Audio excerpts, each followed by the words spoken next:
ഹരി ഓം ശ്രീമന്നാരായണീയം ദശകം 14 കപിലാവതാരം ശ്ലോകം 3 ഗരുഡോപരി കാളമേഘകമ്രം വിലസത്കേളി സരോജപാണിപദ്മം ഹസിതോല്ലസിതാനനം വിഭോത്വം വപുരാവിഷ്കുരുഷേ സ്മ കർദമായ.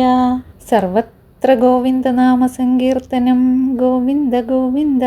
കർദമന് ഭഗവാൻ പ്രത്യക്ഷമാകുന്നതാണ് ഈ ശ്ലോകം. സർവവ്യാപിയായ ഭഗവാനെ നിന്തിരുവടി ഗരുഡന്റെ പുറത്തു കയറി മഴക്കാറുപോലെ മനോഹരവും കളിത്താമരപ്പൂവ് കയ്യിലെടുത്തിരിക്കുന്നതും പുഞ്ചിരി പ്രഭ പരന്ന് ശോഭിക്കുന്ന മുഖത്തോടു കൂടിയതുമായ സ്വരൂപം കർദമന് പ്രത്യക്ഷമാക്കി.